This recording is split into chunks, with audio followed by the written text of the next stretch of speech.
Cool.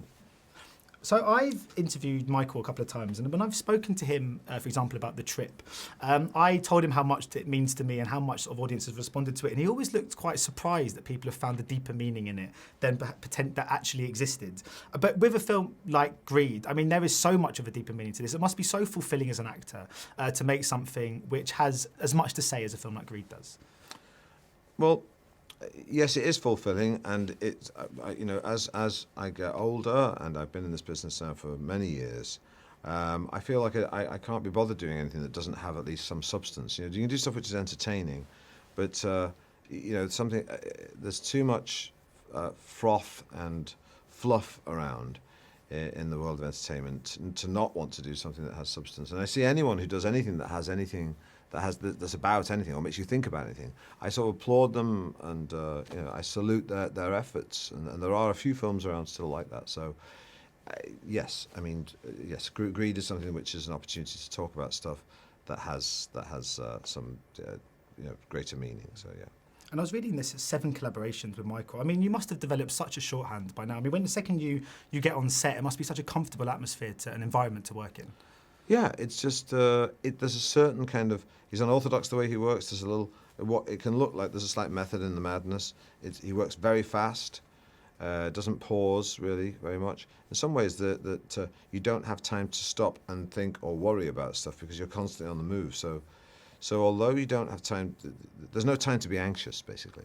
He stops you having any time to do that. All you can do is just move on to the next thing. And somehow not thinking too much about it when you work with Michael is the key to making something work. Is you run at something. There's an adage in show business which is ready, fire, aim. And that's how Michael goes about making films. That's how I go about playing characters for him. I just think I'll run at it with enough momentum and not think about it too much, but have him nudge me in the right direction. We'll arrive somewhere that's the right place to be. And has this film changed anything for you? In a sense, like when I left the cinema, it really made me think twice and made me sort of question about how I consume things. I'm just wondering about yourself, having worked on this project and been in this world for so long. Yeah. I mean, generally speaking, I try to think about what I do with my money and behave in a way that I think is make myself accountable. So yes, I don't. There's certain things I don't do, and things that I did before. But now I make sure that that where I get my clothes, that people make them paid properly. I have an ethical approach to shopping. Yeah. I was wondering too, because I'm looking at sort of differing opinions recently in the news. Whether you got sort of Simon Pegg came out and said that he thinks he should be paying much more tax, and then Ricky Gervais came out and sort of said that he thinks that sort of lamenting anyone who seems to be saying anything about sort of like political matters. I was just wondering where you sort of stand. Do you think those who do have a platform, those who are kind of famous and celebrities, should be using that sort of to be political and to air their views? Look, I understand that some people might find it. Might be reticent about saying something because you invite a lot of ire and negativity when you do. But the alternative is not to say anything. I think you've got to be careful and judicious about what you do talk about. I have to talk about this because I'm in a film about it, so it's part of my contractual obligation. So I might as well start banging the drum about something.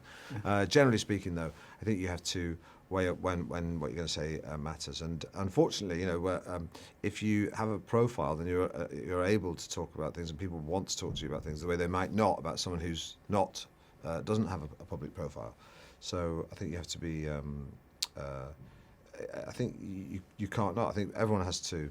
If you can try and, I think it's better actually to express your opinion through your work. But on occasion, I think it's good to voice opinions. But I don't do social media, for example, because I don't want to get sucked into a vortex of endless, meaningless discussions with people who I don't really care about. So just very finally, I mean, obviously the trip to Greece is coming up soon. I was going to say, what can we expect? But what I'm really hoping you're going to say there is just more fancy meals of Rob and more impressions. Well, it is. It's the last trip, so it's the final one. But it is sort of more of the same. But it's more of the same, more voices, more arguments. Me trying to learn about Greek philosophy and Greek mythology, but it has a conclusion. It sort of has a momentum and a trajectory that takes it to a very poignant, I think, sort of poetic conclusion. I feel quite nervous now. All right, well, brilliant. Thanks so much for your time. Cheers. Cheers. Thanks a lot. Cheers. Thank you.